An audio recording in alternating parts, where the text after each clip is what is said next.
আগুন হাওয়ায় হাওয়ায় করেছি যে দান, তোমার হাওয়ায় হাওয়ায় করেছি যে দান। ফাগুন হাওয়ায় ভর করে দুয়ারে হাজির ঋতুরাজ বসন্ত। ভালোবাসার দিনে নতুন ফুল আর পাতার গহনায় প্রকৃতির অপরূপ সাজ। বসন্ত আসছে আসলে আমরা তখনই বুঝতে পারি যখন শিমুল ফুল পলাশ ফুলের আগমন হয়। ঢাকা থেকে রাজশাহীতে আমার সাথে দেখা করতে আসতো, বিয়ের পর সেই অ্যাডভেঞ্চারটা এখন নেই। এখন যেটা হয়েছে, একটা দায়িত্ব বোধ কাজ করছে, একটা মানুষ আমার সঙ্গে আছে, তাকে ভালো রাখার দায়িত্বটা আমার কাছে আছে। প্রবাসীদের সমস্যা সমাধানে কাজ করছে অন্তর্বর্তীকালীন সরকার, আরব আমিরাতে জানালেন প্রধান উপদেষ্টা। ট্রাম্পের ঘনিষ্ঠ মিত্র ইলন মাস্কের সাথে ফোন আলাপ। প্রফেসর ইউনূস উদ্যোগ নিয়েছেন, যখন এটা এই বিষয়ে রেজাল্ট হবে আপনারা জানতে পারবেন। বাংলাদেশের যে পরিবর্তনের যে সূচনাটা হয়েছে, এই সূচনায় অন্যতম অগ্রগণ্য ভূমিকা পালন করতে পারে প্রবাসী বাংলাদেশিরা। টঙ্গীর মিলগেট এলাকায় কাঁচা বাজার ও ঝুটের গুদামে অগ্নিকাণ্ড, পুড়ে গেছে মালামাল। আগুন নেভাতে কাজ করছে ফায়ার সার্ভিসের 7টি ইউনিট। পবিত্র শবে বরাত আজ। আল্লাহর নৈকট্য লাভের আশায় রাতভর ইবাদত বন্দেগীতে সময় কাটাবেন ধর্মপ্রাণ মুসলমানরা। রব্বুল আলামিনের সন্তুষ্টের বাইরে একটা কদম, একটা কাজও আমার হবে না, এমন ভাবে দৃঢ় প্রত্যয় করে আমি এই রজনীকে আমি উদযাপন করব। যে কোনো ধরনের ইবাদত করলে আল্লাহ সুবহানাহু ওয়া তাআলা অবশ্যই তা অত্যন্ত গুরুত্বের সাথে দেখবেন। জুলাই গণ আন্দোলনের পর আত্মগোপনে চুয়াডাঙ্গার অধিকাংশ ইউপি চেয়ারম্যানরা। পরিষদ কার্যালয়ে ঘণ্টার পর ঘণ্টা ধর্ণা দিয়েও নাগরিক সেবা বঞ্চিত প্রান্তিক মানুষ। বয়স্ক ভাতা করবো, চেয়ারম্যানের অপেক্ষায় আছি। ওনারা বললে ওই নেটে আসছে না, নেট ক্লিয়ার হলে আমরা ফোন দেবো। কালকে এসেছিলাম, ম্যাডাম ছিল না, আর তার একদিন এসেছিলাম, বলে সচিব নেই, এরকম জন্য 4 দিন হয়ে গেল। যমুনা টেলিভিশনের নাম ভাঙিয়ে চাঁদাবাজির ঘটনায় গ্রেফতার 2 রিপোর্টার পরিচয়ে সরকারি কর্মকর্তাদের হুমকি দিত চক্রটি। যমুনা টিভি আমাদের কাছে একটা অভিযোগ জানায়, লিখিত একটা অভিযোগ দেয়, যে অভিযোগে ছিল যে ওনাদের আইডি কার্ড এবং যমুনা টিভির নাম ইউজ করে কতিপয় কিছু লোকজন অনৈতিক সুবিধা এবং অর্থ দাবি করে আসতেছিল। চ্যাম্পিয়ন্স ট্রফিতে অংশ নিতে দুবাই গেল বাংলাদেশ জাতীয় ক্রিকেট দল। আস্থা রাখতে বললেন স্পিনার নাসুম আহমেদ। সবার আসলে বিশ্বাস থাকা উচিত যে বাংলাদেশ টিমও পারবে। এই বিশ্বাসটা আগে সবার ভিতরে তৈরি হওয়া দরকার, তাহলে বাংলাদেশ টিম অনেক ভালো খেলবে।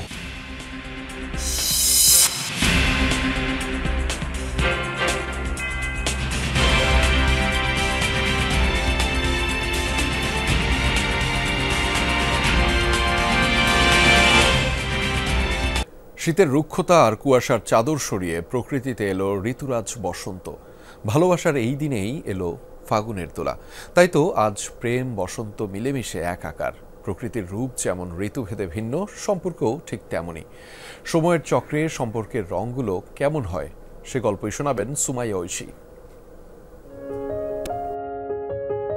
চারদিকে ফুলের মিষ্টি সুবাস, বাতাসের স্নিগ্ধতা জানান দিচ্ছে বসন্ত এসে গেছে।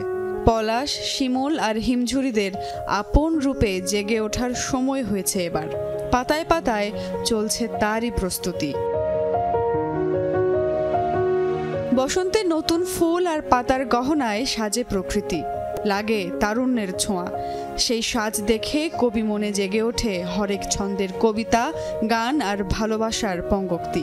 তাই তো এই বসন্ত, এই ফাল্গুন এত প্রেমময়। ভালোবাসার দিনটিও তাই পহেলা ফাল্গুনের সঙ্গে হাত ধরাধরি করে হাজির। বসন্তের এত রং, এত ভালোবাসা দেখেই বোধহয় রবি ঠাকুর বলেছিলেন, বসন্তের হাওয়া যবে অরণ্য মাথায়, নৃত্য ওঠে পাতায় পাতায়। এই নৃত্যে সুন্দরকে অর্ঘ্য দেয় তার, ধন্য তুমি বলে বারবার।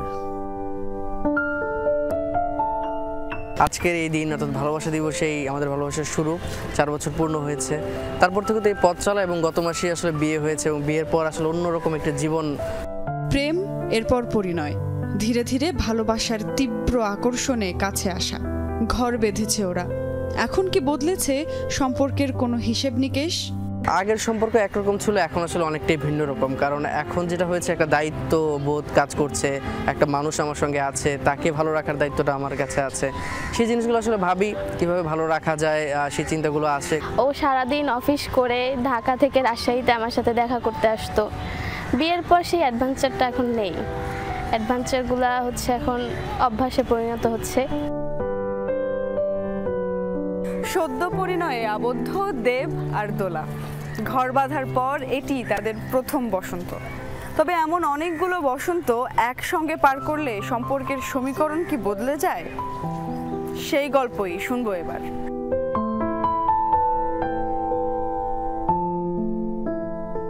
একসাথে পড়াশোনা করতে করতে মনে হলো যে লাইফ পার্টনার হিসেবে ভালোই হয়। তখন প্রপোজ করে বসি 1 আগস্ট 2010। 5 বছরের রিলেশন। 15 সালে আমাদের বিয়ে হয়। আলহামদুলিল্লাহ দুজন ভালোই আছি। একসঙ্গে অনেকগুলো বসন্ত পার করে এসেছেন এই চিকিৎসক দম্পতি। এখন সম্পর্কের রংটা কেমন তাদের? আগে বান্ধবী হিসেবে রেসপন্সিবিলিটি একরকম ছিল, পরবর্তীতে স্ত্রী হিসাবে আরেক ধরনের রেসপন্সিবিলিটি হয়। এখনও আমরা রাত বিরাতে বের হয়ে পড়ি, এখনও প্রত্যেকটা ডে সেলিব্রেট করি, চেষ্টা করি স্পেশাল দিনগুলোতে সারপ্রাইজ রাখার। আমাদের তো টুইন মেয়ে, এখন একসাথে যাই 4 জন, ওদেরকে নিয়ে খুব কোয়ালিটি টাইম স্পেন্ড করি, ঘুরতে যাই। তো এই চেঞ্জটাই আমাদের বিয়ের পরের চেঞ্জ। এছাড়া আমাদের সম্পর্কের বা ভালোবাসার শুধু রং চেঞ্জ হয়েছে, বাট আমি ওরকম কোনো চেঞ্জ আসলে দেখি না।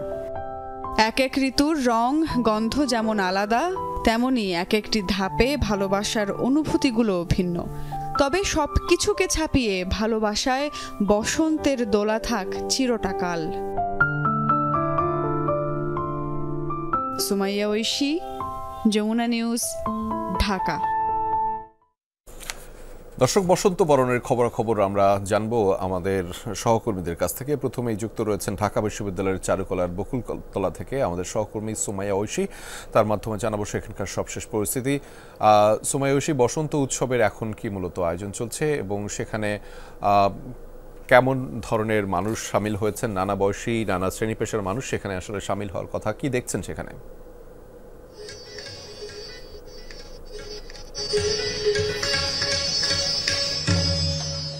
রেজা, সকাল 7টা থেকে কিন্তু শুরু হয়েছে চারুকলার বকুলতলায় বসন্ত বরণ উৎসব। প্রতি বছরের মতো এবারও শুরু হয়েছে।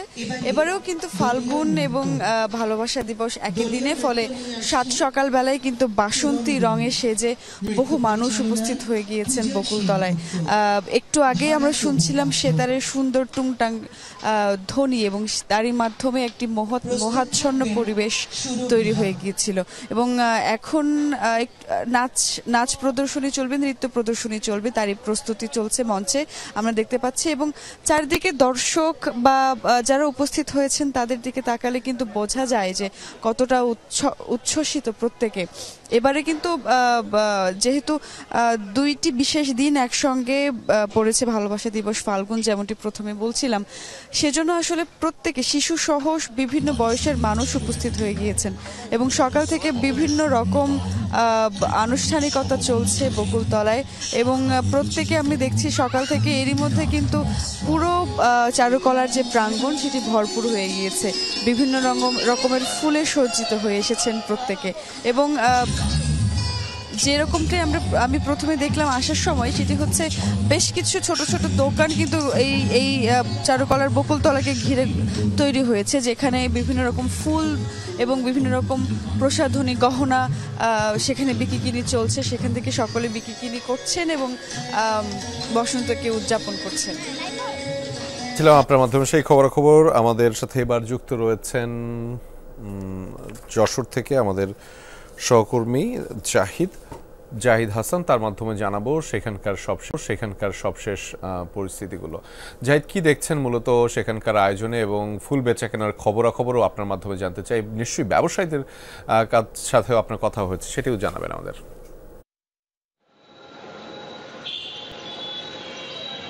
ধন্যবাদ রেজা।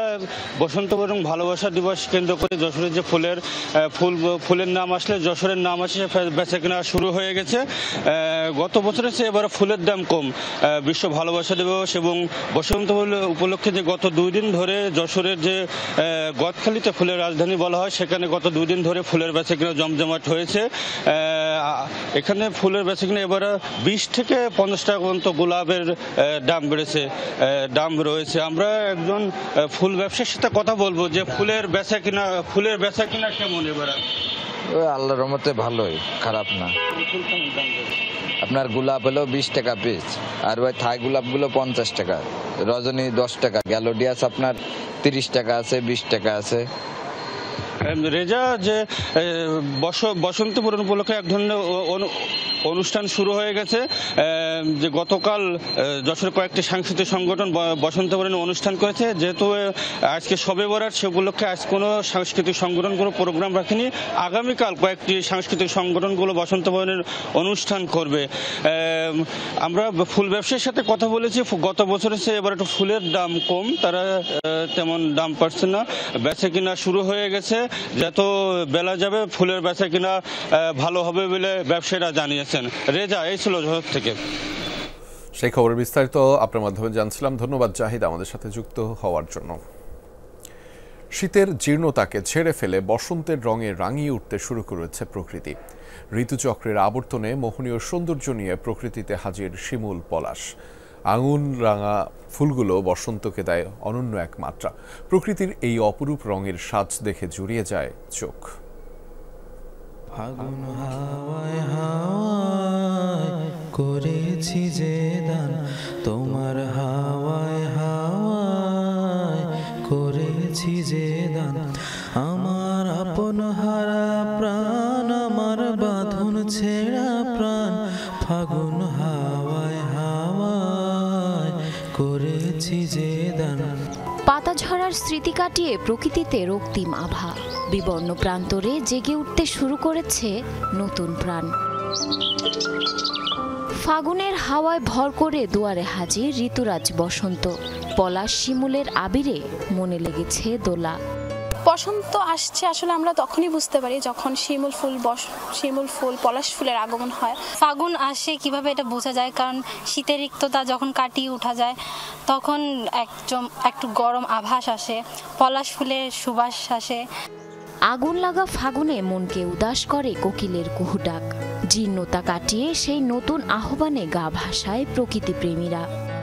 এখন ফাগুন মাস, প্রত্যেকটা গাছে ফুল ধরে আছে, লাল লাল ফুল, মনে হচ্ছে যেন আগুন ঝরছে। লাল ফুল আমার খুবই ভালো লেগেছে। অন্য সব জায়গা থেকে এই দৃশ্যটা আমার কাছে খুবই মনোমুগ্ধকর মনে হয়েছে। তবে সময়ের আবর্তে জলবায়ু পরিবর্তনের বিরূপ প্রভাব পড়েছে প্রকৃতিতে। অনেকাংশে ব্যাহত হচ্ছে ঋতুচক্র। তাই পরিবেশ প্রতিবেশ রক্ষার কোনো বিকল্প নেই। এক সময় পলাশ, শিমুল এগুলো বাংলাদেশের প্রায় প্রত্যেকটা অঞ্চলে বহুল মাত্রায় দেখা যেত, যেগুলো সৌন্দর্যবর্ধক গাছ, সেই গাছগুলো আস্তে আস্তে দিন দিন হারিয়ে যাচ্ছে। এটার জন্য আমাদের আসলে সচেতনতার দরকার। মাত্র কবছর আগে বাংলা পঞ্জিকা সংশোধনের ফলে এখন পহেলা ফাল্গুন আর বিশ্ব ভালোবাসা দিবস একই দিনে। ফলে দিনটিতে যোগ হয়েছে ভিন্ন মাত্রা। তোমার হাওয়ায় হাওয়ায় করেছি যে দান। Zarin অর্নি, Jamuna news. World government সামিটে বেশ কিছু বৈঠক ও সেশনে অংশ নিয়েছেন প্রধান উপদেষ্টা ডক্টর মোহাম্মদ ইউনূস। যোগ দেন প্রবাসী বাংলাদেশিদের একটি কমিউনিটি সংযোগ কর্মসূচিতেও। প্রেস সচিব শফিকুল আলম জানিয়েছেন, স্বৈরাচারী সরকারের আমলে সংযুক্ত আরব আমিরাতের সাথে বাংলাদেশের দূরত্ব বেড়ে যায়, যার ভুক্তভোগী প্রবাসী বাংলাদেশিরা। প্রবাসীদের সমস্যার সমাধানে কাজ করছে অন্তর্বর্তী সরকার। এদিকে বৃহস্পতিবার মার্কিন ব্যবসায়ী ও টেক জায়ান্ট ইলন মাস্কের সঙ্গে ভিডিও আলোচনায় যোগ দেন ডক্টর ইউনূস। সেখানে ভবিষ্যৎ সহযোগিতার ক্ষেত্র নিয়েও আলোচনা করেন তারা। আজই দেশে ফিরছেন প্রধান উপদেষ্টা। সংযুক্ত আরব আমিরাতে 2 দিনের সফরে ব্যস্ত সময় কাটিয়েছেন অন্তর্বর্তী সরকারের প্রধান উপদেষ্টা ডক্টর মোহাম্মদ ইউনূস। রাষ্ট্রীয় গুরুত্বপূর্ণ ব্যক্তিদের সাথে সাক্ষাৎ ও সেশনে অংশ নেওয়া ছাড়াও প্রবাসী বাংলাদেশিদের একটি কমিউনিটি সংযোগ কর্মসূচিতে যোগ দেন তিনি। পরে প্রধান উপদেষ্টার প্রেস সচিব শফিকুল আলম জানান, স্বৈরাচারী সরকারের সময়ে সংযুক্ত আরব আমিরাতের সাথে বাংলাদেশের অনেক দূরত্ব তৈরি হয়েছিল, ফলে অনেকদিন ধরে বন্ধ ছিল ভিসা, যার প্রভাব পড়েছিল প্রবাসী বাংলাদেশিদের ওপর। অন্যান্য অনেক দেশের থেকে প্রচুর লোকজন আসছে, কিন্তু দেখা যাচ্ছে বাংলাদেশের থেকে এটা গ্র্যাজুয়ালি কমছিল। তো আমরা এই বিষয়ে আসলে আমরা প্রফেসর ইউনূস উদ্যোগ নিয়েছেন, আমরা অনেকের সাথে কথাবার্তা বলছি। যখন এই বিষয়ে রেজাল্ট হবে আপনারা জানতে পারবেন। সংযুক্ত আরব আমিরাতের বাণিজ্য মন্ত্রী বাংলাদেশে ইপিজেড করার প্রস্তাব দিয়েছে বলেও জানান প্রেস সচিব। বলেন, এই প্রস্তাবে সম্মতি দিয়েছেন ডক্টর ইউনূস। ইন্টারিম গভর্নমেন্টের মাননীয় চিফ অ্যাডভাইজার নীতিগতভাবে সম্মতি দিয়েছেন যে হ্যাঁ, আমরা চাচ্ছি তারা আসলে যেটা হবে যে ইউএর কোম্পানিগুলো অনেক বড়, তারা they can bring lot of investment এবং এটার ফলে প্রচুর জব তৈরি হবে। এ সময় উপপ্রেস সচিব আজাদ মজুমদার বলেন, প্রবাসীদের বিভিন্ন সমস্যা নিরসনে কাজ করে যাচ্ছে অন্তর্বর্তী সরকার, সেই সঙ্গে তাদের দীর্ঘদিনের দাবিগুলো পূরণের কাজও চলমান। সরকার মনে করে যে বাংলাদেশের যে উন্নতি বা বাংলাদেশের যে এই মুহূর্তে বাংলাদেশের যে পরিবর্তনের যে সূচনাটা হয়েছে, এই সূচনায় অন্যতম অগ্রগণ্য ভূমিকা পালন করতে পারে প্রবাসী বাংলাদেশিরা।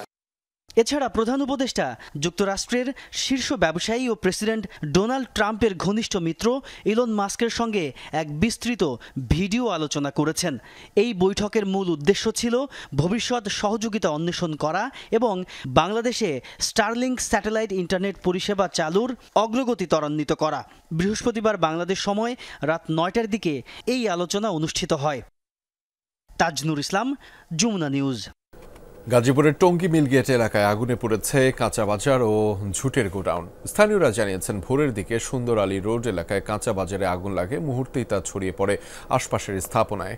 খবর পেয়ে একে একে ছুটে আসে ফায়ার সার্ভিসের 7টি ইউনিট। তবে পানি সংকটের কারণে আগুন নিয়ন্ত্রণে আনতে বেগ পেতে হয় তাদের। প্রায় 3.5 ঘন্টার পর নিয়ন্ত্রণে আসে আগুন, তবে এরই মধ্যে পুড়ে যায় অনেক স্থাপনা। স্থানীয়দের অভিযোগ, ফায়ার সার্ভিস দেরি করে আসায় ক্ষয়ক্ষতি বেড়েছে। আগুন লাগার কারণ সম্পর্কে এখনও নিশ্চিত নয় ফায়ার সার্ভিস। আমি রাতে 3:30 দিকে কাঁচামাল ঢুকাই গেছিলাম, যাই ওরা আব্বু দোকানদার 2টা ফোলা দোকানের ভিতরে ছিল।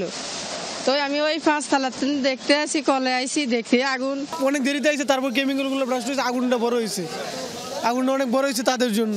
আমরা প্রথমে টঙ্গী ফায়ার স্টেশন যোগদান করি, পরবর্তীতে পানির সোর্স না থাকায় আমরা অতিরিক্ত সাহায্য চাই। উত্তরা ফায়ার স্টেশন আমাদের সাথে যৌথভাবে কাজ করে এবং আমাদের সর্বোচ্চ চেষ্টায় আমরা মাত্র 30 মিনিট আগুন নিয়ন্ত্রণে নিয়ে আসি।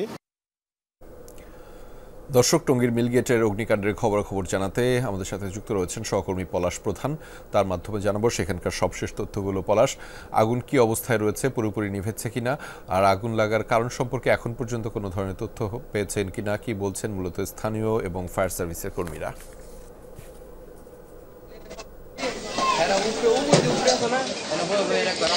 রাজা, আসলে আগুনটি নিয়ন্ত্রণ হয়েছে রাজধানীর উত্তরা থেকে 3টি ইউনিট এবং টঙ্গী থেকে 4টি ইউনিট, মোট 7টি ইউনিটে প্রায় 3 ঘন্টা পর কিন্তু আগুন নিয়ন্ত্রণে এসেছে। এখন চলছে ফায়ার সার্ভিসের ডাম্পিং কাজ। আমি যদি একটু দেখাই, সেই ক্ষেত্রে বলবো যে এখন পর্যন্ত এখানে যারা দোকানিরা রয়েছে এবং পাশাপাশি যে জুট গোডাউন এবং এখানে পাশাপাশি দেখছিলাম যে একটি কেমিক্যাল গোডাউন রয়েছে, সেই কেমিক্যালে কিন্তু আসলে ফায়ার সার্ভিস প্রাথমিকভাবে যে বিষয়টি দেখছিলাম যে কেমিক্যালের যে গোডাউনটি রয়েছিল সেখান থেকে কেমিক্যাল কিন্তু বের করেছে অনেকটাই। তবে এই কেমিক্যাল গোডাউনটা যদি আসলে পুরোপুরি আগুন লাগতো তাহলে হয়তোবা এই আগুনে কিন্তু আরো ভয়াবহ সৃষ্টি হতো।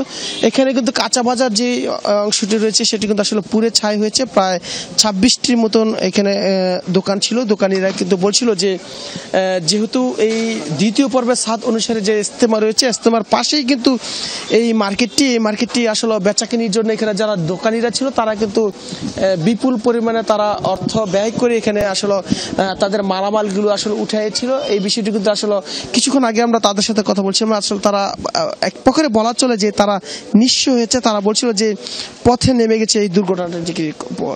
এখানে এই যে জুটের গোডাউনগুলো আমরা দেখেছিলাম, এই প্রত্যেকটি জুটের গোডাউন কিন্তু দেখছিলাম যে রাজা এখানে তাদের যে ফায়ার সেফটি যে বিষয়টা আমরা বলছিলাম, ফায়ার সার্ভিস কিন্তু বলছিল যে এই মিলগেটের প্রত্যেকটি গোডাউনে কিন্তু তারা ফায়ার সেফটি যে বিষয়টি অর্থাৎ অগ্নিকাণ্ডের পূর্ব প্রস্তুতি সেটি কিন্তু কোনো জুটের ঘটনা না থাকার কারণে প্রায় সময় কিন্তু আমরা শুনি যে এই টঙ্গীর মিলগেট এলাকায় অগ্নিকাণ্ডের ঘটনা হতাহত এবং ক্ষতি হচ্ছে। এই ঘটনা কিন্তু আসলে চলমানই রয়েছে। রাজা, সেই খবরের বিস্তারিত আপনার মাধ্যমে জানছিলাম। ধন্যবাদ পলাশ আমাদের সাথে যুক্ত হবার জন্য। গাইবান্ধায় দুর্বৃত্তের হামলায় নিহত হয়েছেন বিপিএল এর সিলেট দলের নেট বোলার আব্দুল্লাহ আল মামুন। বৃহস্পতিবার বিকেলে মরদেহ নিয়ে রংপুরে ঢাকা মহাসড়ক অবরোধ করে হত্যাকাণ্ডের বিচারের দাবি জানিয়েছেন স্বজনরা। পরে পুলিশ ও সেনা সদস্যরা গিয়ে পরিস্থিতি নিয়ন্ত্রণে আনে।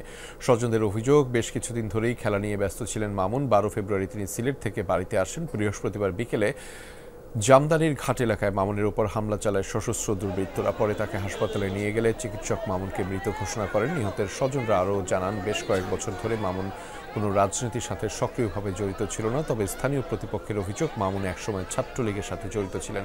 স্থানীয় নায়েবিয়া দরবার শরীফ এলাকায় দোকানদারদের সাথে মামুনের বিরোধ ছিল। বুধবার রাতে ওই দোকানে ভাঙচুরের চেষ্টা হয়। এরই জেরে হত্যাকাণ্ড ঘটেছে। ঘটনায় তদন্ত করে আইনগত ব্যবস্থা নেওয়া হবে বলে জানিয়েছে পুলিশ। টঙ্গীর তুরাগ তীরে চলছে মাওলানা সাদ কান্ধলভির অনুসারীদের বিশ্ব ইজতেমা।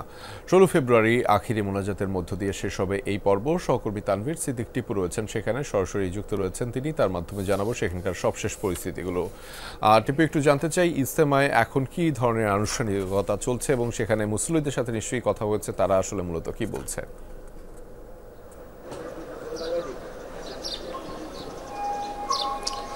রেজা, ফজরের পর থেকে কিন্তু ভারত থেকে আগত মাওলানা আব্দুস সাত্তার তিনি বয়ান করছেন এবং সেই বয়ান এখনো চলছে এবং সকাল থেকেই এবং গতকাল রাত থেকেই মূলত মুসল্লিরা টঙ্গীর যে তুরাগ তীরে মাওলানা সাদ কান্ধলভির অনুসারীদের আয়োজিত যে ইজতেমা, সেই ইজতেমার তৃতীয় যে পর্ব, সেই তৃতীয় পর্বে অংশ নিচ্ছেন এবং সেই আমরা সকাল থেকেই দেখেছি যে মানুষ এখনো আসছেন এবং ভিড় সকাল থেকে এখন কিছুটা বেড়েছে এবং খিত্তায় খিত্তায় যে বয়ান, সেই বয়ান এখনো চলছে এবং আমরা তাদের যে মিডিয়া সমন্বয়ক তিনি আমাদেরকে যেটি জানিয়েছেন যে সকাল 10:30 থেকে তাদের প্রত্যেকটি খিত্তায় আলাদা আলাদা করে বয়ান শুরু হবে এবং পেশাজীবীদেরকে ভাগ করে আলাদা আলাদা করে বয়ান তারা করবেন এবং সেখানে যারা পেশাজীবী রয়েছেন, যারা সরকারি কর্মকর্তা রয়েছেন, অবসরপ্রাপ্ত বা বুদ্ধিজীবী, এই যে শ্রেণী আছেন তাদের জন্য আলাদা আলাদা বয়ান হবে। আবার বিশ্ববিদ্যালয়ের শিক্ষার্থী যারা আছেন বা কলেজ পড়ুয়া শিক্ষার্থী যারা এসেছেন তাদের জন্য আলাদা বয়ান হবে এবং বিশ্ববিদ্যালয়ের শিক্ষকদের জন্য আলাদা বয়ানের ব্যবস্থা থাকবে। তো 10:30 থেকেই মূলত সেই যে বয়ান সেটি শুরু হবে এবং এরপরে আপনি জানেন যে আজ জুম্মাবার এবং শবে বরাত, ফলে সেই বিষয়ে আলাদা মহিমান্বিত বয়ান করবেন যারা মাওলানারা আছেন তারা। রেজা, সেই খবরের বিস্তারিত আপনার মাধ্যমে জানছিলাম। ধন্যবাদ টিপু আমাদের সাথে যুক্ত হওয়ার জন্য। 5 আগস্ট আওয়ামী লীগ সরকার পতনের পর দেশের সকল সিটি কর্পোরেশন, পৌরসভা, জেলা ও উপজেলা পরিষদের জনপ্রতিনিধিদের দায়িত্ব থেকে অপসারণ করা হয়। কিন্তু প্রান্তিক পর্যায়ে নাগরিক সেবা নিরবিচ্ছিন্ন রাখতে ইউনিয়ন পরিষদের চেয়ারম্যান ও সদস্যরা বহাল থাকেন। তাতে খুব বেশি সুবিধা মেলেনি গ্রামের মানুষের। বেশিরভাগ ইউনিয়নের জনপ্রতিনিধিরাই আত্মগোপনে। যারা উপস্থিত আছেন তারাও দায়িত্ব পালন করেন না ঠিকমতো। কিছু কিছু ইউনিয়নে বসানো হয়েছে প্রশাসক, তবে কমেনি দুর্ভোগ। প্রত্যয়নপত্র, জন্মমৃত্যুর সনদ সহ নানা সেবা পেতে ইউনিয়ন পরিষদে সকাল থেকেই ভিড় জমান নাগরিকরা। এরপর ঘণ্টার পর ঘণ্টা অপেক্ষা, ভোগান্তি। হাসিনা সরকার পতনের পর থেকেই চুয়াডাঙ্গায় আত্মগোপনে আওয়ামী লীগ সমর্থিত বেশিরভাগ ইউপি চেয়ারম্যান। সেসব পরিষদে বসানো হয়েছে প্রশাসক, তবে নিশ্চিত হচ্ছে না নাগরিক সেবা। ঘুরতে হচ্ছে দিনের পর দিন। কালকে এসেছিলাম, ম্যাডাম ছিল না, আর তার একদিন এসেছিলাম, সচিব নেই, এরকমের জন্য 4 দিন হয়ে গেল। গত 1 সপ্তাহ ধরে নাগরিক সনদের জন্য ঘুরছি, মানে আগের সপ্তাহে জমা দিয়েছি, এই সপ্তাহে দেওয়ার কথা, তো এখনো চেয়ারম্যানের সই হয়নি। কাজ আমাদের আরো দ্রুত হতো, সাথে সাথে ফাইল বের করা বা যে কোনো নাগরিক বের করে সাথে সাথে চেয়ারম্যান সই করে দিত, সেইটা আমাদের সুবিধা হয়। জন্ম নিবন্ধন নিয়ে চাইছিলাম না, সেজন্য সেটা হয়নি। আর একদিন একটা নাম্বার ভুলে গেল, ওই জন্য হয়নি। বাচ্চার জন্ম নিবন্ধনের কাগজ করতে এসেছে, তখনও হয়নি। ওনারা বললে ওই নেটে আসছে না, নেট ক্লিয়ার হলে আমরা ফোন দেবো। কিছু কিছু পরিষদে অবশ্য উপস্থিত আছেন চেয়ারম্যান ও ইউপি সদস্যরা, কিন্তু তাদের দেখা মেলে না ঠিক মতো। বর্তমান প্রেক্ষাপটে কেউ কেউ নামমাত্র হাজির হচ্ছেন। কারণ এই সুযোগ হারিয়ে ফেললে আমি আর হবই না ভোটার, আইডেন্টি কার্ড পাবো না যদি এই সুযোগটা আমি হাতে কাজে না লাগাতে পারি। বয়স্ক ভাতা করবো, চেয়ারম্যানের অপেক্ষায় আসি, এই জন্য আসলাম, আজকে প্রথমে আসছি। অতিরিক্ত দায়িত্ব হিসেবে এখানে পালন করছে, সেক্ষেত্রে তিনি সপ্তাহে 2 দিন আসে, কার্যক্ষেত্রে যদি প্রয়োজন পড়ে সেদিন অতিরিক্ত আসেন। প্রতিবন্ধকতা থাকলেও নাগরিক সেবা নিশ্চিতের চেষ্টা চলছে বলে দাবি জনপ্রতিনিধি সহ প্রশাসনের। আমি চেষ্টা করি যে নাগরিকদের যাতে কোনো ধরনের ভোগান্তি না হয়, সেজন্য সপ্তাহে 1 দিন আসি, আর যদি খুব এমার্জেন্সি থাকে সেক্ষেত্রেও আমি আসি। প্রথম দিকে ইউনিয়ন পরিষদের চেয়ারম্যানগণ অনুপস্থিত ছিল, যার কারণে আমরা সেখানে প্রশাসক নিয়োগ দিয়ে নাগরিক সেবাটা একদম নিরবিচ্ছিন্ন যাতে থাকে সেই চেষ্টা করেছি। চুয়াডাঙ্গায় 41টি ইউনিয়ন পরিষদের মধ্যে প্রশাসক বসেছে 17টিতে, আর ভারপ্রাপ্ত হিসাবে দায়িত্ব পালন করছেন 8 জন প্যানেল চেয়ারম্যান। প্রশাসক, ভারপ্রাপ্ত চেয়ারম্যান কিংবা চেয়ারম্যানের গোলকধাঁধায় পড়তে চান না প্রান্তিকের সাধারণ মানুষেরা। তাই নিরবিচ্ছিন্ন এবং সহজীকরণ নাগরিক সেবার দাবি তুলেছেন তারা। জিসান আহমেদ, যমুনা নিউজ, চুয়াডাঙ্গা। আজ পবিত্র শবে বরাত। এই রাতেই আল্লাহর নৈকট্য লাভের আশায় ইবাদত বন্দেগীতে সময় কাটান ধর্মপ্রাণ মুসলমানরা। বরকতময় এই রাতে আল্লাহ তাআলা মুশরিক ও বিদ্বেষ পোষণকারী ব্যতীত সবাইকে ক্ষমা করে দেন। তাই ইসলামী চিন্তাবিদদের পরামর্শ এই রাতে নফল ইবাদত, কোরআন তিলাওয়াত, জিকির আজকারের মাধ্যমে আল্লাহর কাছে ক্ষমা প্রার্থনার। শাবান মাসের 14 তারিখ দিবাগত রাতকে লাইলাতুল মিন নিসফি শাবান বলা হয়, যা মুসলিম উম্মার কাছে শবে বরাত বা লাইলাতুল বরাত হিসেবে পরিচিত। মুসলমানদের জন্য যা অত্যন্ত মহিমান্বিত ও বরকতময় এক রজনী। হাদিস মতে অর্ধ শাবানের রাতে বান্দার ফরিয়াদ শোনার জন্য আল্লাহ তাআলা প্রথম আসমানে নেমে আসেন এবং রহমতের দুয়ার খুলে দেন। এ রাতে মুশরিক ও বিদ্বেষ পোষণকারী ব্যতীত সবাইকে ক্ষমা করে দেন। তাই এ রাতে সঠিকভাবে ইবাদত বন্দিগির মাধ্যমে আল্লাহর নৈকট্য লাভের তাগিদ দিয়েছেন ইসলামী চিন্তাবিদরা। রব্বুল আলামিনের সন্তুষ্টের বাইরে একটা কদম, একটা কাজও আমার হবে না, এমন ভাবে দৃঢ় প্রত্যয় করে আমি এই রজনীকে আমি উদযাপন করব। সেটা আমার ব্যক্তিগত হবে, আমি নফল নামাজ পড়ব, আমি কোরআনে কারীমের তেলাওয়াত করব, কিছু সময় আল্লাহ পাকের জিকির করব এবং আমি দোয়ায় মশগুল থাকব। ফরজ ইবাদত ঠিক রাখার পর যদি কেউ রাত জেগে আল্লাহ তাআলার জিকির করেন, কোরআন পড়েন, বিশেষ করে অর্থ বুঝে কোরআন পড়েন, নফল নামাজ পড়েন, যে কোনো ধরনের ইবাদত করলে আল্লাহ সুবহানাহু ওয়া তাআলা অবশ্যই তা অত্যন্ত গুরুত্বের সাথে দেখবেন এবং মর্যাদাবান করবেন। বর্তমান মুসলিম সমাজে শবে বরাতকে ঘিরে রুটি, হালুয়া, আলোকসজ্জা কিংবা আতশবাজি ফোটানোর রেওয়াজ দেখা যায়। তবে এসব কাজে সময় নষ্ট না করে বেশি বেশি ইবাদতের পরামর্শ দিয়েছেন খতিবরা। হাদিসের মাঝে বরকতপূর্ণ বলা হয়েছে, ফজিলতপূর্ণ বলা হয়েছে, এর দ্বারা আনুষ্ঠানিকভাবে কোনো হৈহুল্লোড় করা বা কোনো ধরনের প্রথা পালন করা এমনটা কিন্তু আসলে হাদিসের কোনো অংশ থেকে এটা খুঁজে পাওয়া যায় না। এই রজনী তো আমি শুরুতেই বলেছি ইবাদত বন্দেগী করার জন্য, আপনাকে হালুয়া রুটি বানানোর জন্য এই রজনী আসেনি। এই রাতকে কেন্দ্র করে ছেলেরা আতশবাজি করে, যেটি সম্পূর্ণ নিষিদ্ধ ইসলামে। অত্যন্ত গুরুত্বের সাথে আমরা নিষেধ করব যে দয়া করে আপনারা এই কাজগুলো করবেন না। শবে বরাতের সঙ্গে এই ধরনের আতশবাজির কোনো সম্পর্ক নেই। সূর্যাস্ত থেকে সূর্যোদয় পর্যন্ত বিস্তৃত থাকে শবে বরাতের ফজিলত। আলেমরা এই দিনটিতে নফল ইবাদত, কোরআন তেলাওয়াত ও জিকির আজকারের পাশাপাশি দান সদকা করার পরামর্শ দিয়েছেন। ফয়সাল মাহমুদ, যমুনা নিউজ, ঢাকা। আবারও বসন্ত বরণের খবর জানাবো, সেটি জানাতে চট্টগ্রাম থেকে যুক্ত রয়েছেন সহকর্মী জুবায়েদ ইবনে সাদাত। তার মাধ্যমে জানাবো সেখানকার সবশেষ পরিস্থিতিগুলো। জুবায়েদ, বসন্তকে বরণ করে নিতে বন্দরনগরীতে কি ধরনের আয়োজন চলছে এবং সেখানে এখন কি কার্যক্রম চলছে সেটিও জানাবেন আমাদের।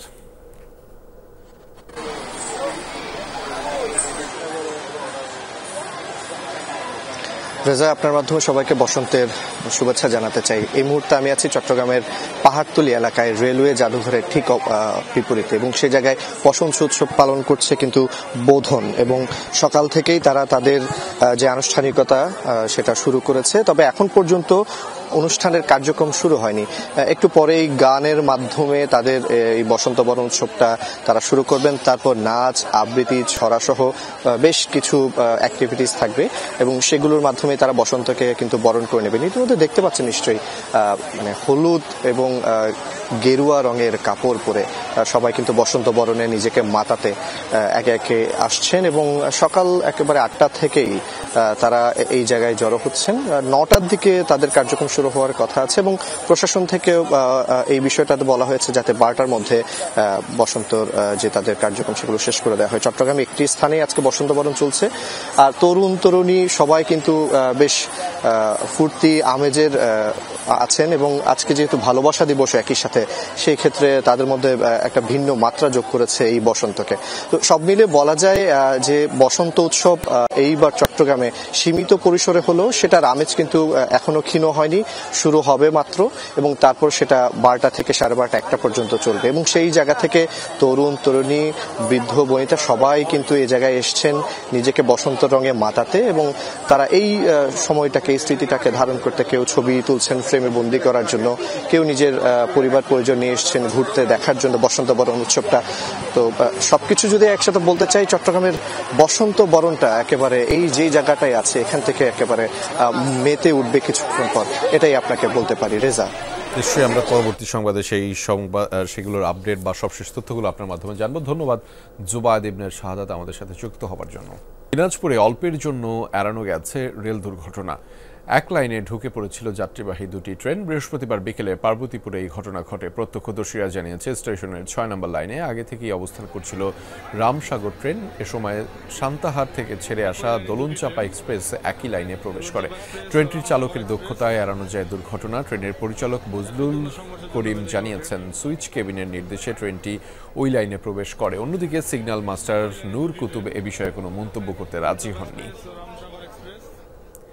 রাঙামাটিতে অবৈধ সিএনজি অটোরিকশার ছড়াছড়ি। পাহাড়ি অঞ্চলে যাতায়াতের একমাত্র বাহন এটি, ফলে একের পর এক রাস্তায় নামছে। সড়কে রীতিমতো যাত্রীর চেয়ে সিএনজি এখন বেশি। সবগুলোই রেজিস্ট্রেশনবিহীন এবং নম্বরবিহীন। এদের দৌরাত্মে অতিষ্ঠ বৈধ সিএনজি চালক এবং স্থানীয়রা। যেহেতু রিক্সা বা বাস নেই, ফলে রাঙ্গামাটিতে যাতায়াতের একমাত্র বাহন সিএনজি অটোরিকশা। এই সুযোগ কাজে লাগিয়ে সড়কে চলছে শত শত অবৈধ সিএনজি।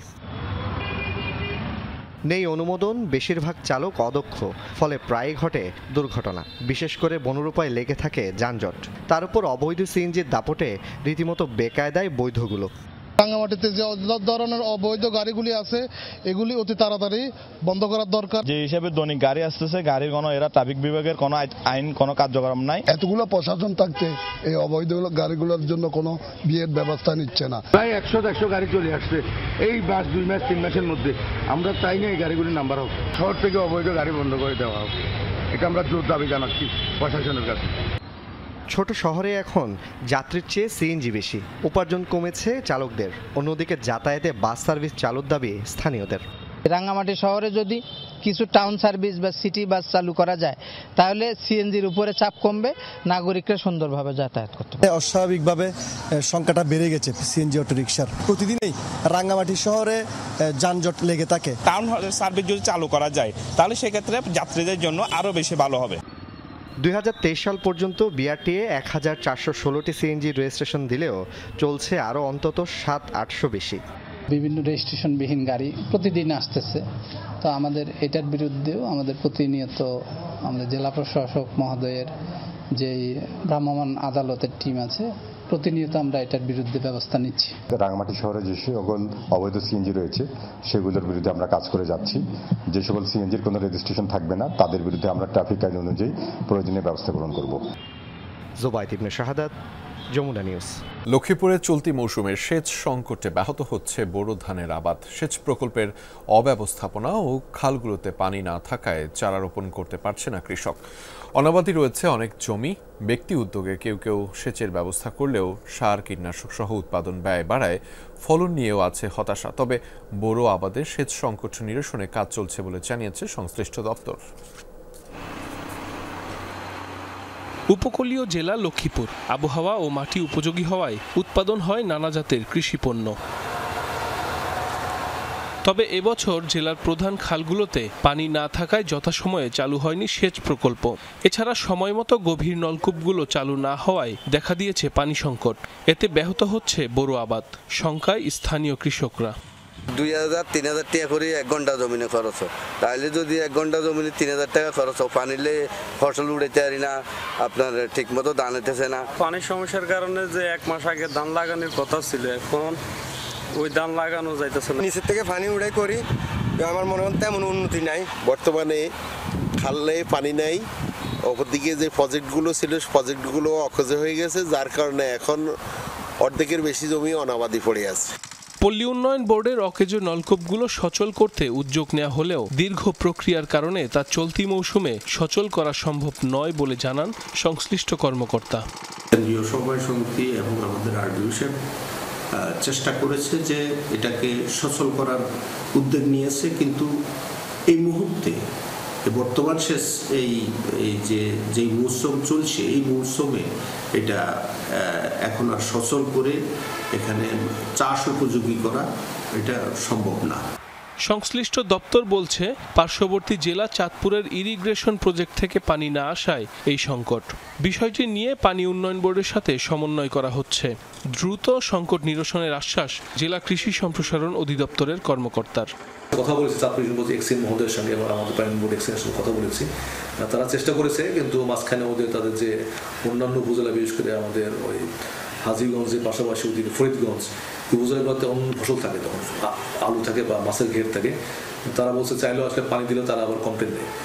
তো আমরা এটাকে মিটিয়েট করার চেষ্টা করছি। জেলায় চলতি মৌসুমে 2500 হেক্টর জমিতে বোরো ধানের বীজতলা করেছে কৃষক। সাইফ আহমেদ, যমুনা নিউজ। যুক্তরাষ্ট্রের স্বাস্থ্যমন্ত্রী হিসেবে শপথ নিলেন সাবেক প্রেসিডেন্ট জন এফ কেনেডির ভাতিজা রবার্ট এফ কেনেডি জুনিয়র। বৃহস্পতিবার ওভাল অফিসে হয় এই আনুষ্ঠানিকতা। এর আগে তার মন্ত্রিত্ব নিয়ে মার্কিন পার্লামেন্টের উচ্চকক্ষে হয় ভোটাভুটি। রবার্ট এফ কেনেডি জুনিয়রের পক্ষে ভোট পড়ে 52টি, বিপক্ষে ভোট পড়ে 48টি। এই 48টি ভোটের 47 জনই ডেমোক্র্যাট এবং একজন রিপাবলিকান নেতা। এখন থেকে যুক্তরাষ্ট্রের ফুড অ্যান্ড ড্রাগ অ্যাডমিনিস্ট্রেশন স্বাস্থ্য সংক্রান্ত বেশ কয়েকটি দফতরের দেখভাল করবেন তিনি। যুক্তরাষ্ট্রের ক্রনিক ডিজিজের ইতি টানবেন বলে প্রতিশ্রুতি দিয়েছেন এই নেতা। আবেগাপ্লুত হয়ে বলেন, দীর্ঘ 20 বছর এই দায়িত্বের জন্য ঈশ্বরের কাছে প্রার্থনা করেছেন তিনি। যুক্তরাষ্ট্রে সফররত ভারতীয় প্রধানমন্ত্রী নরেন্দ্র মোদীর সাথে বৈঠক করেছেন মার্কিন প্রেসিডেন্ট ডোনাল্ড ট্রাম্প। স্থানীয় সময় বৃহস্পতিবার মোদীকে হোয়াইট হাউসে উষ্ণ অভ্যর্থনা জানান ট্রাম্প। বৈঠকে আলোচনা হয়েছে দুদেশের স্বার্থ সংশ্লিষ্ট বিভিন্ন ইস্যুতে। আন্তর্জাতিক গণমাধ্যমগুলোর তথ্য মতে যুক্তরাষ্ট্রের ভারতে তেল ও গ্যাস সরবরাহের ব্যাপারে একমত হয়েছে দুই নেতা। এ সময় মার্কিন পণ্যের ওপর ভারতের শুল্কারোপের সমালোচনাও করেন ডোনাল্ড ট্রাম্প। পাল্টা শুল্কারোপ করতে পারে মার্কিন প্রশাসন, দেন এমন ইঙ্গিত। আলোচনায় গুরুত্ব পায় সন্ত্রাসবাদও। 2008 সালে মুম্বাই হামলার ঘটনায় অভিযুক্ত তাহাউর রানাকে প্রত্যর্পণের প্রতিশ্রুতি দেন মার্কিন প্রেসিডেন্ট। ভালোবাসার মায়াবী ঠিকানা যুক্তরাজ্যের ছোট্ট গ্রাম লাভার। ভালোবাসা দিবস উপলক্ষে আবারও আলোচনায় গ্রামটি। সারা বিশ্বে জনপ্রিয় তাদের নিজস্ব ডাকটিকিট। প্রতি বছর ফেব্রুয়ারি মাসের শুরু থেকেই গ্রামটির ডাক বাক্সে জমা হতে থাকে প্রেমিক প্রেমিকাদের প্রেমপত্র। ভালোবাসায় মোড়ানো সেই কাগজে বার্তায় লাভার এর ডাকটিকিট জুড়ে পাঠানো হয় গন্তব্যে। যুক্তরাজ্যের উইলশেয়ার কাউন্টির ছোট্ট গ্রামটির বাতাসে যেন সারা বছরই বয়ে যায় প্রেমের সুবাতাস। ছবির মতো সুন্দর গ্রামটির নামই যে লাভার, যেটিকে পৃথিবীর মাঝে সবচেয়ে রোমান্টিক গ্রাম বিবেচনা করা হয়। ভালোবাসা দিবসকে ঘিরে নতুন করে জেগে ওঠে এই জনপদ। পৃথিবীর নানা প্রান্ত থেকে প্রেমপত্র আসতে থাকে লাভারের ডাকঘরে। কিন্তু কেন? উত্তরটাও বেশ চমকপ্রদ। ভালোবাসার মানুষকে মনের কথা লিখে প্রথমে চিঠি পাঠানো হয় এই গ্রামে। সেই চিঠিতে বসানো হয় লাভারের সিলমোহরকৃত ডাকটিকিট। এরপর সেগুলোকে পাঠানো হয় কাঙ্ক্ষিত ঠিকানায়। রোমান্টিকরা তাদের প্রেমপত্রে রাখতে চান লাভারের ছাপ। এই ঐতিহ্যকে টিকিয়ে রাখতে 2016 সালে গড়ে উঠেছে লাভার কমিউনিটি ট্রাস্ট। ভালোবাসা পরিবাহী ডাক সেবার মাধ্যমে এখন পর্যন্ত বিশ্বের বিভিন্ন প্রান্তে পাঠানো হয়েছে 10,000-এর বেশি প্রেমপত্র। এমনকি সুদূর অ্যান্টার্কটিকাতেও পৌঁছেছে ভালোবাসা সিলমোহর বসানো চিঠি। আজকাল অবশ্য চাইলে অনলাইনেই অর্ডার করা যায় বিখ্যাত লাভার ডাকটিকিট। তাজরিয়ান সোভান, যমুনা নিউজ। চ্যাম্পিয়ন্স ট্রফিতে অংশ নিতে রাত 1টায় ফ্লাইটে দুবাই পাড়ি দিয়েছে বাংলাদেশের জাতীয় ক্রিকেট দল। দেশ ছাড়ার আগের দিন চ্যাম্পিয়ন হবার টার্গেটের কথা বলে সমালোচিত হয়েছিলেন অধিনায়ক নাজমুল শান্ত। তবে ঢাকা ছাড়ার আগে যমুনা টেলিভিশনকে দলের প্রতি বিশ্বাস রাখার আহ্বান জানিয়েছেন স্পিনার নাসুম আহমেদ। বিমানবন্দরে গণমাধ্যমকে এড়িয়ে গেছেন দলের অধিকাংশ ক্রিকেটার। চ্যাম্পিয়ন হওয়ার লক্ষ্য নিয়ে চ্যাম্পিয়ন্স ট্রফি খেলতে যাচ্ছে বাংলাদেশ দল। নাজমুল শান্তর এই কথাটা অনেক বেশি সমালোচিত হয়েছে। তবে ওই যে একটা প্রচলিত প্রবাদ আছে না, বিশ্বাসে মিলায় বস্তু তর্কে বহুদূর, সেই বিশ্বাসটা রাখতে চায় বাংলাদেশ দলের ক্রিকেটাররা। নিজেদের সামর্থ্যের সেরাটা দিয়ে খেলতে পারলে সর্বোচ্চ সাফল্যটা পাওয়া সম্ভব, সেই বিশ্বাস নিয়েই বাংলাদেশ দল দুবাই যাত্রা করেছে। বাংলাদেশ দলের চ্যাম্পিয়ন্স ট্রফির যাত্রার শেষ পয়েন্ট হযরত শাহজালাল বিমানবন্দর। দ্বিতীয় টার্মিনালের নির্ধারিত গেট নাম্বার 6 দিয়ে সবার আগে এসেছেন অধিনায়ক নাজমুল হোসেন শান্ত। এরপর অভিজ্ঞ মুশফিকুর রহিম আসেন বিমানবন্দরে। তাদের দেখানো পথে নির্বাচক আব্দুর রাজ্জাক আর ভিডিও অ্যানালিস্ট নাসিরউদ্দিন নাসু এলেও বাকি ক্রিকেটাররা এড়িয়ে গেছে গণমাধ্যমকে। লম্বা সময় ধরে অপেক্ষার পর জানা যায় ভিআইপি গেট দিয়ে ভিতরে চলে গেছেন দলের বাকি সদস্যরা। বাংলাদেশ দলের চ্যাম্পিয়ন্স ট্রফির সফর শুরু হয় মিরপুরের হোম অফ ক্রিকেট থেকে। রাত 10টায় বিসিবির বাসে করে দুবাই পাড়ি দেবার জন্য যাত্রা শুরু করেন তানজিদ তামিম, নাসুম আহমেদ, রিশাদ হোসেন, তাহিদ হৃদয়, পারভেজ ইমনরা। বৃহস্পতিবার ঢাকা ছাড়ার আগে মিরপুরের একাডেমি ভবনে যমুনা টেলিভিশনের মুখোমুখি হন স্পিনার নাসুম আহমেদ। দলের প্রতি বিশ্বাস রাখার আহ্বান জানিয়ে দর্শকদের সমর্থন চেয়েছেন তিনি।